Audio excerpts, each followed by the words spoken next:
I'm so happy to see all of you. Thank you, sir. Thank you, sir. From the bottom of my heart, thank you. I've got a bad throat, I'll still try. I have 2 mics given in front of me. I've never seen more redundant objects in my life. They're not taking any chances. Sudhaji, my dear friend Sanjay Pinto, my dear friend M.R. Venkatesh, to whom I can never say no. He's missing me too, and I'm missing you on TV, M.R. It's really, really, really nice and heartwarming today to be among you. But I'm a little perplexed. On the one side, you say you miss me, and then you put up a subject saying, how tolerant are we? With my picture on it. In the age of double meaning, I don't know what to make of this. But I missed you too. Every night I miss you. During Jallikattu, missed you. When Jayalalitha passed away, at that time I missed you. When this drama of Shashikala happened. And when some anchors were trying to be politically correct, because that's the new fashion. You're politically correct, I missed you. When Suresh Kalmadi almost became president of the IOA again 6 weeks after I quit. I missed you. I wanted to go on the streets and scream again. When Masara Talam got released in Kashmir, known terrorist, a defender of Pakistan, and nobody said a word, I missed you then. When 30 women got groped on New Year's Eve in MG Road, in Bengaluru and in Kamanahalli, and when at that point of time, instead of focusing on what was happening in Bengaluru, the national media reported with ruthless detail the jugalbandi between Akhilesh and Mulayam for 3 weeks. Not talking about what happened in Bengaluru, then I missed you. I wanted to come back. But I don't have a satellite yet. And my studio is not ready. But you want the breaking news, Sanjay. You call your cable operator after this, okay? We're coming back in 2 months.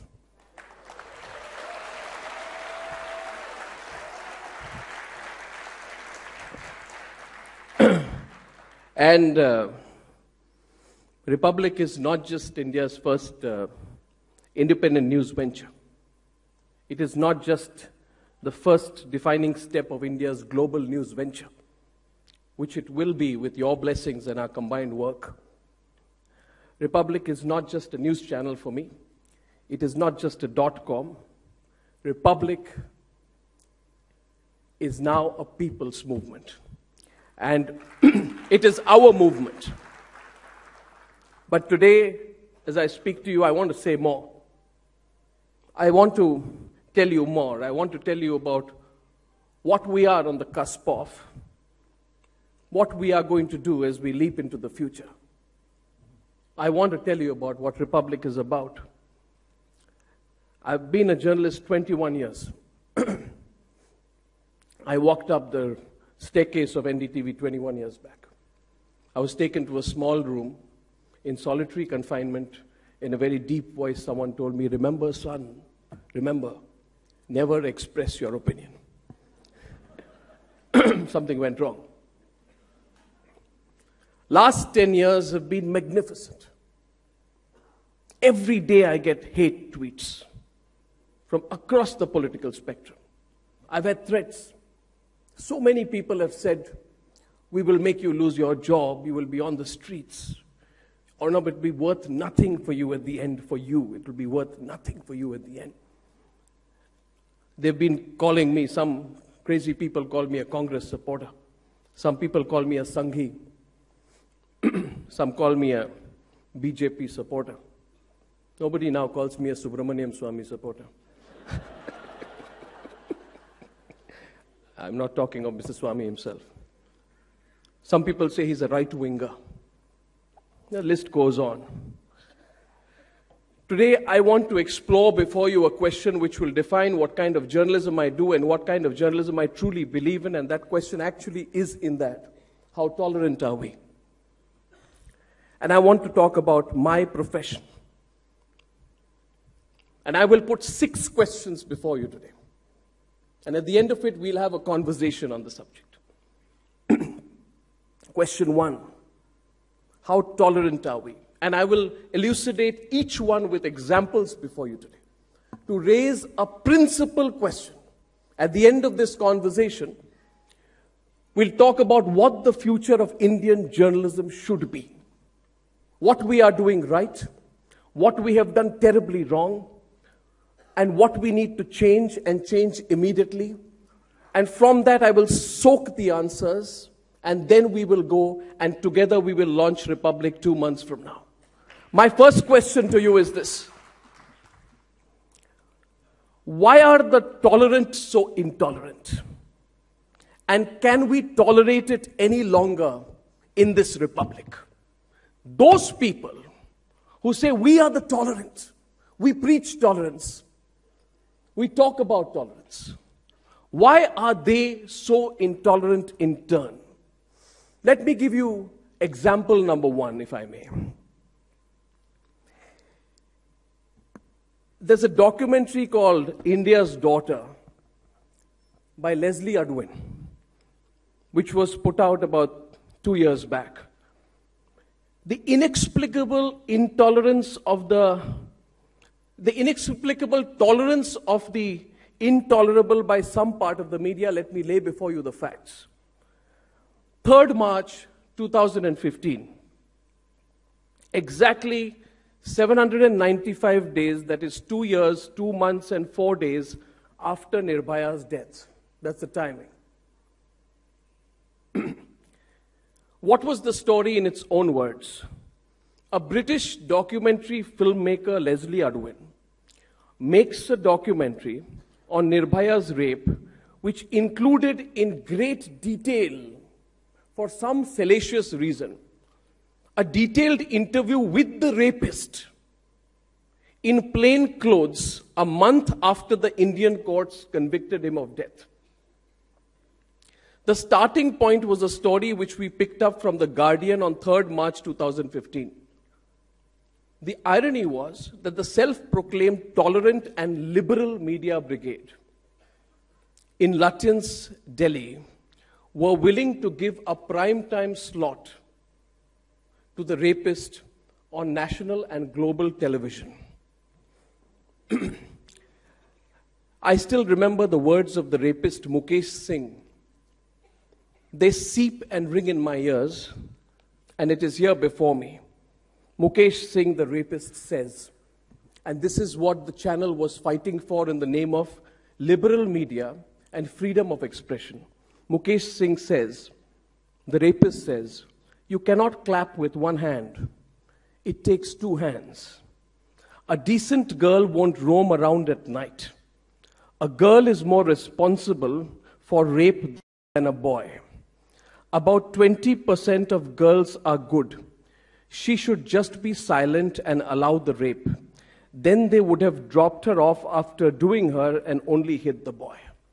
And I sat in a newsroom for a moment, trying to rationalize how we have reached such levels of tolerance so as to tolerate a rapist's description of rape on national and global television. And if this is what BBC teaches as good journalism, I don't want to learn anything from them. The hypocrisy is this, and I'll take this discussion forward, that the same British media that positioned itself as though it was leading the women's movement in India by simply propping up its cameras through the candlelight vigils and protests around Nirbhaya's brutal rape in December 2012 became the very platform that allowed the broadcast of that rapist on its TV screen, and then grew growingly intolerant when I questioned why the media in this republic should give a platform for a rapist, for a stage to broadcast his brute and bestial mindset. So my first question on the issue today, how tolerant are we, is this. Let me give a second example. And I really want to do some plain speaking today, because I've not been given the chance for 2.5 months. So you are my unsuspecting victims. So I wrote down these examples and I said, let me start a conversation, because this country is not having a conversation for a few months. Something has gone terribly wrong. It's like we are a country of politically correct people, saying the right thing, observing the right thing. Anyway, on 18th September 2016, 7 months, 9 days, that is 222 days after the liberals in India were outraged that our team, when I was with Times Now, spoke against the anti-India slogans that were chanted like an anthem in the campus of Jawaharlal Nehru University, something happened. For me, as Sudha said clearly, there is a right and wrong. There is a white and black. There is a truth and untruth. There is falsehood and there is truth. There is reality and fiction. There is no gray area there. We cannot alternate between the two. What was embedded in my experience of the hypocrisy of the liberal lobby shown right through this country and the rest of the world on 18 September 2016, when 19 of our Jawans were martyred in Uri. There were no protests. There was no candlelight vigil. There was no petition. JNU was quiet. Kanhaiya disappeared. He was nowhere to be seen. There was no championing of causes. The hypocrisy is this, that the same lobby that pretends in their own convenient way, of course, to be the torch-bearers of our national interest in the 21st century under the garb of freedom of expression, to be torch-bearers of where the country should go or not go, these are the people who were absolutely silent when 19 of our martyrs died in Uri. Which is my first question. We start this conversation today on this subject. Why are the tolerant so intolerant, and can we tolerate it any longer in this republic? My second question is this. Should there be tolerance in this republic for those who run down our country? It's a very simple and straightforward question. We all stood for the national anthem right before this. Which direction, I say, is our tolerance headed? That is the focal question this evening. Should we become so tolerant in the garb of becoming a liberal society? What people say is an open society. Should we become so tolerant that we begin to grow immune to everything that goes against India's national interest? Last year, there was a bizarre debate. A bizarre debate broke up when JNU happened. Everything was suddenly about, can I run down my country and be considered to be a liberal? What was my education for? Why am I educated? Why did I go to a foreign university? Why am I in JNU if I cannot have my own opinion on whether India should break up or not? I mean, if your position is so infantile that the only way to provoke people is to demand the secession of India, then you should go back to kindergarten. But the point is not that. The point is, I recall being in the studio as the headlines were flying past last year, trying to wrap my head around how not standing up for the flag or not standing up for the national anthem had suddenly in India in February 2016 become some kind of a fashion statement for a particular faction. And while I make my position clear, it was only a matter of time that I saw a pattern to it. There is a pattern to it. The fact is, there is a thread of tolerance for those who oppose standing up for the flag. But those who say it's okay to make a fashion statement and sit while the national anthem is playing is exactly the same lobby that clamors and fights and demands mercy for Yaqub Memon. Should I be blind to it? Sanjay says, connect the dots. I'm connecting the dots. And the reality is this, and I'm asking a question. Is tolerance in India defined as supporting the likes of Yaqub Memon and keeping quiet about the celebration of our flag or our national anthem? This is a question I think we must ask now. Is it liberal and tolerant that a convicted terrorist is labeled innocent and the lives of 257 people who died in the 1993 attacks takes a backseat to the human rights of Yaqub Memon? Is it liberal and tolerant that a man labeled the architect of the worst terror attacks in India is projected like a face of victimhood and persecution? And if it is liberal, and if it is tolerant, then why is it not liberal and a burning degree of saying that we will not tolerate talks with Pakistan till they stop killing our soldiers? Why is it not liberal to call Maoists out on their violence? Why is it not liberal to question the selective hypocrisy of those returning their awards? And why is it not liberal to question someone who refuses to stand up for the national anthem? I asked the counter questions. We want the counter questions, which takes me to question number 3. And question number 3 on the same subject. The point this evening is this: should there be a prolonged tolerance for duplicity on tolerance? Let me explain it. What are we here to discuss today? The point this evening is of duplicity and bowing down to duplicity. The point this evening is of our combined intolerance for hypocrisy. The point this evening is about the residing collective apathy to selective action, selective outrage, and selective intolerance. The point, therefore, as Sudha rightly pointed out, is about perpetually and dangerously being tolerant to living in a perpetual state of grey. Now let me tell you, I'm talking to you in Tamil Nadu. I will now elucidate my argument with points. My point is this. I have 3 questions. Question number 1, Jallikattu versus Greenpeace. Let's deal with the issues one by one.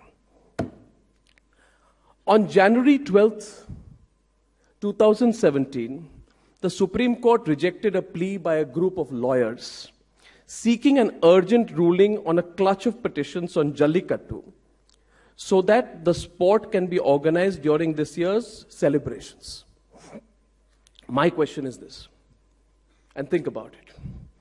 Why is it that those who question Jallikattu are the same people, are the exact same people? Connect the dots, Sanjay. They are the same people who refused to question Greenpeace when in April 2015 it came to the fore, according to official records, that this environmental NGO had run into a plethora of FCRA violations. Connect the dots. My job as a journalist is to connect the dots. We're not doing it for the last 3 months. We're not reading the motives. We are not seeing the truth. We're reporting things in black and white, and absolutely correct. If the job of a reporter is to just chronicle events, then he should not become a reporter. He should stand in a court and write down exactly every judgment as it is passed. My question is this. Let's go on Jallikattu versus Greenpeace.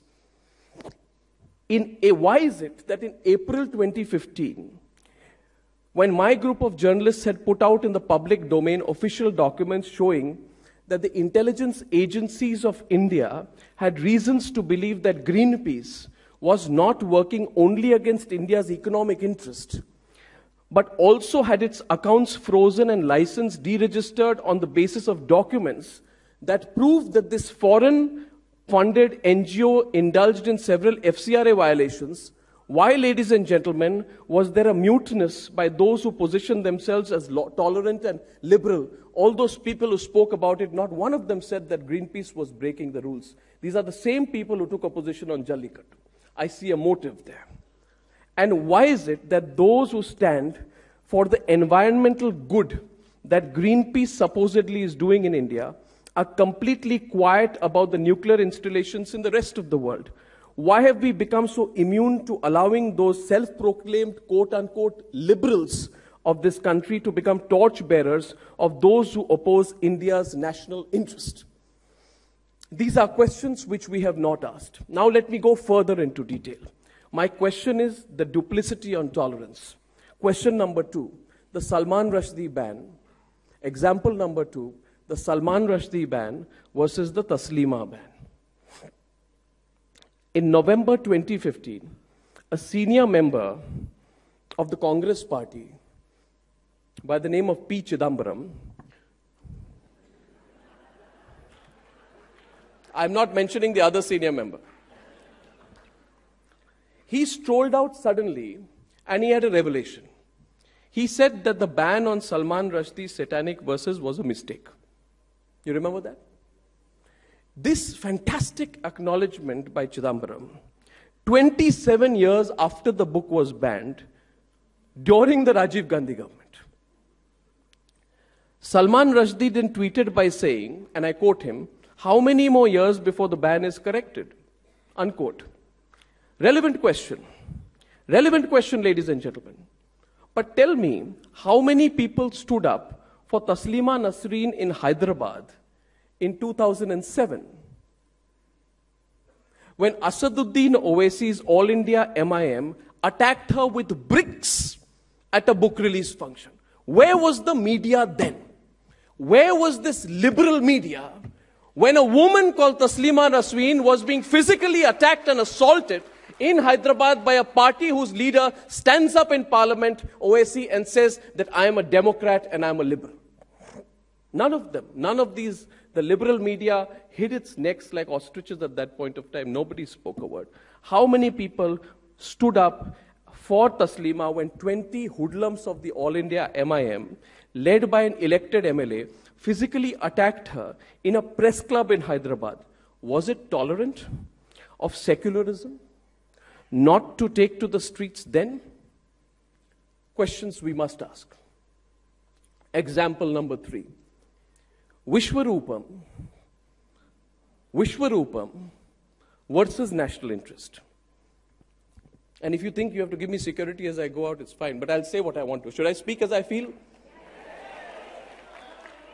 Or should I think that because the gentleman is shooting everything, it's going to go on YouTube and somebody is going to misunderstand and retweet this, put me in controversy? Should I pull back? Should I say what I think? Okay. Might as well say it. No, I don't have any bodyguards. I have no security. You are my security. Vishwarupam versus national interest. And I want somebody on the other side to debate with me today. Anyone?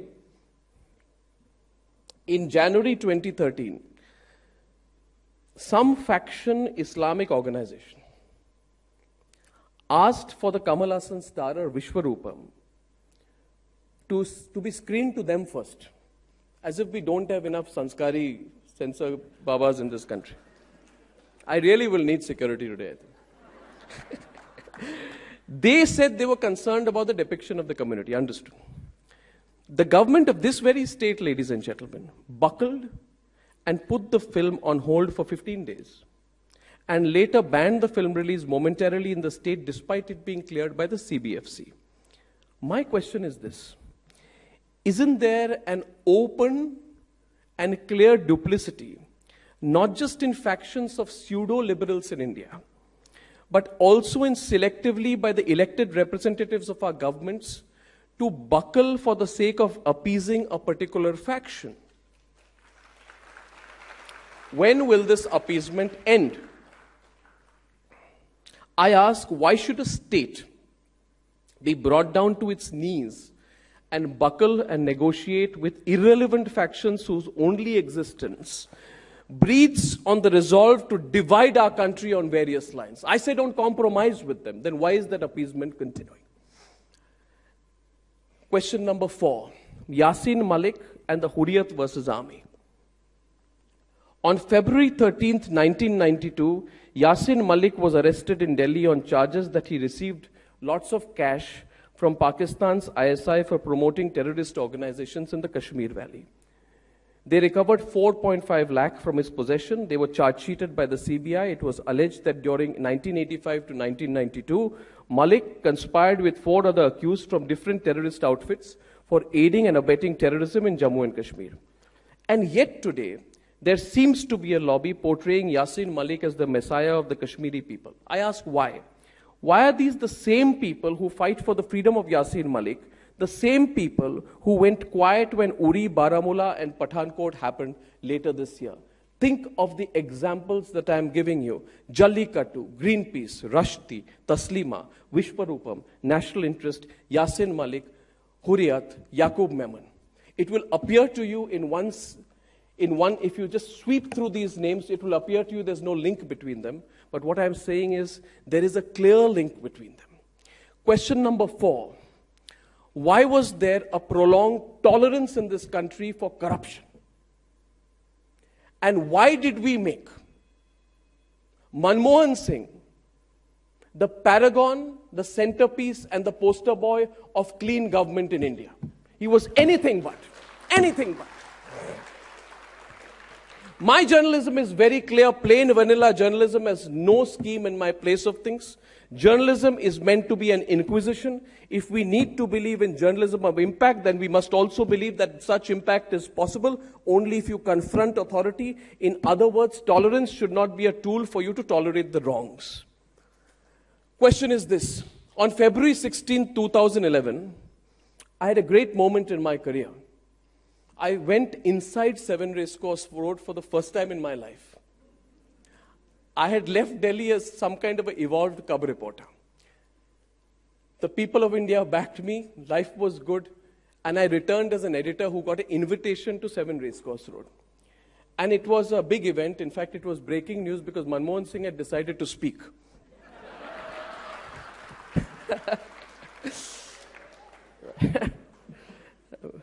It's such fun. I was very nervous as I was going in, and I said, what am I going to do? And I called everybody, my political reporter, political editor, everybody, ki kya karu, I'm really tense. I said, what's your problem? They said, I said, there's one shot at a question you get in a Prime Minister's live press conference. They said, you should try to be number 1 or number 2 in the sequence, then you get to ask the question. Unfortunately, I was number 14 out of 15 editors, I don't know why, and I had my personal set of bodyguards entering. 6 months before that, we were part of the biggest campaign against corruption. CWG, 2G, Aircel Maxis, Devas ISRO, Adarsh, Kargil for Profit. We'd been through an amazing 6 months before that. The country was talking about corruption. Every morning, day and night, it was corruption. Documents were coming at my door. We were discussing, debating. I was so disappointed. I was questioned. I was editor number 14. And I sat there waiting for my turn. While the whole country was speaking about corruption, not one editor asked the Prime Minister a single question about corruption before my turn came. This was the coziest club I had seen. This was the bar of Delhi Gymkhana which had come right into 7 Racecourse Road. I'm not saying Manmohan Singh was drinking. But the bottom line is this. My jaw dropped when editor number 12 asked the Prime Minister of India, Sir, what is your message for Sachin Tendulkar? I'm not making it up. Go back and check. There was a serious question asked, what is your message for Sachin Tendulkar? Because he'd scored some double century before that. And when my turn came, I asked the Prime Minister a question. I have that question before me. It was the Devas ISRO scam. It was this question. The Prime Minister turned around. I asked 3 questions on the Devas ISRO scam. Harish Khare, the press advisor, stopped me. The Prime Minister spoke about the famous compulsions of coalition politics. And I asked the Prime Minister that, Mr. Prime Minister, you have to make compromises. Even if you say you have to make compromises, there cannot be any compromise with corruption. And that cannot be a compromise even if you're running a coalition government. And sometimes when corruption happens right under your nose, Mr. Prime Minister, you must speak. And I had every ethical right to ask that question. Before 6 or 8 months before that, I had staked my career, my life, my profession, my professional responsibilities. Day and night, we were doggedly pursuing every aspect of corruption. We pursued the CWG. We exposed the organizing committee of the Commonwealth Games of Suresh Kalmadi, which was inflating rates. We were exposing Shashi Tharoor in IPL 1. This is much before Lalit Gate happened, so I felt very passionate about it. But when I asked the Prime Minister a question, there was no reply. Much of the media went out and then spoke about how the Prime Minister had snubbed the reporter, rather than asking about the question which I had asked. I had never felt more lonely and more empowered than I felt that day in February 2011. That experience singes my heart. I want to de-Lutyanize journalism. There is no place in the world which has compromised journalism as much as Lutyens' Delhi. And if there is one reason we are launching Republic TV, it is only this reason, that this country deserves a better media than Delhi Gymkhana media. Ask yourself, after Chitra Subramaniam and Bofors 1989, 1990, right up to 2010, May 31st CWG scam, was there no corruption in India? What were all the newspaper owners and editors doing for those 60 years of our independence? They have no right to teach me journalism anymore. I have broken away. I don't believe in their rules. I will break their rules. I will reach the people. I will destroy that very decrepit institutions of print journalism that have existed in Delhi. And if they want to pass a comment on me, my flavor, my style, or the amplitude of my voice, they are welcome to, because I have seen through them. My next question is this, which is question number 5. And the moment, Sudhaji, you want me to stop, tell me to stop. I have a capacity to go on for a long time. I'll carry on for 2-3 hours, but whenever you feel I'm crossing the time limit, please stop me. Can I continue with 2 or 3 examples, please? When I'm beginning to bore you, tell me. Thank you, sir. Republic wants to know, sir. Republic. The Republic wants to know, sir. The Republic wants to know, is there any place in this Republic, which is question number 5 today, is there any place in Republic for tolerance, for letting prejudice pass off as tradition? Let me explain this to you. I began my career in 1996. I was in my early 20s, straight out of college. I was very, very excited about journalism. I was given a U-matic camera, and I was sent to cover a story in Sabarimala. And I took the camera, and I trudged up, without slippers, barefoot up Sabarimala, with my camera person who told me, Arnab, you want to learn journalism, first learn to carry a camera. I went up. The story was very interesting. There was a district magistrate in Patinamthitta, which is the district in Sabarimala. She wanted to inspect what was happening inside Sabarimala, because she said, if there's a stampede, if there's problems, what are the administrative arrangements? She'd done some great work, but this district magistrate was not allowed to visit the shrine. And she had taken this up. And I found it a fascinating story of misogyny and discrimination against women, where a senior IAS officer was not being allowed to inspect her own arrangements in Sabarimala shrine. I did a 2-minute story. Nobody noticed. Absolutely nobody noticed. I came back. It was an instruction for me in what was going wrong in journalism. Now pass it 20 years later. 20 years later, I'm told a 28-year-old woman is lying on the road with another group of women. In busloads they have come. It's Shani Shignapur shrine in Maharashtra. This woman is lying on the road and refusing to get up and saying that why would a woman not be allowed to enter the Shani Shignapur shrine in Maharashtra? Why does a shrine become impure? Similarly, on a parallel note, a campaign started for letting women enter Sabarimala. Now I know many of you may have different perspectives on it, but I ask these questions because these questions need to be asked. In Haji Ali, 11 women were protesting outside the shrine because it was told that women cannot be allowed inside the Haji Ali shrine in Mumbai. We did a campaign called the Right to Pray campaign. I don't know if you noticed what happened in the Right to Pray campaign. It started in November 2015, the first day of Sabarimala and the first day of Haji Ali. 286 days after we picked up the Right to Pray in the context of Sabarimala, the Haji Ali Dargah Trust allowed women equal access to the sanctum sanctorum of the shrine as men. It had denied women post-2012. This marked the culmination of a relentless campaign that began 1 year earlier on the part of Hindu and Muslim women to access the sanctum sanctorum of the shrines of Sabarimala, Shani Shignapur and Haji Ali. The guiding light of this campaign was our fundamental right to equality under Article 14, prohibition from discrimination under Article 15, and the right to life and liberty under Article 21, which should take precedence over the right of any religious institution or any religious group to manage its own affairs, especially if these practices violate an individual's fundamental rights. It was disruption, This is disruption. It is disruption from media and society against discriminatory practices which are passed off as tradition, which led to a change vis-a-vis Shani Shignapur and Haji Ali, and I really hope that this continues in the future.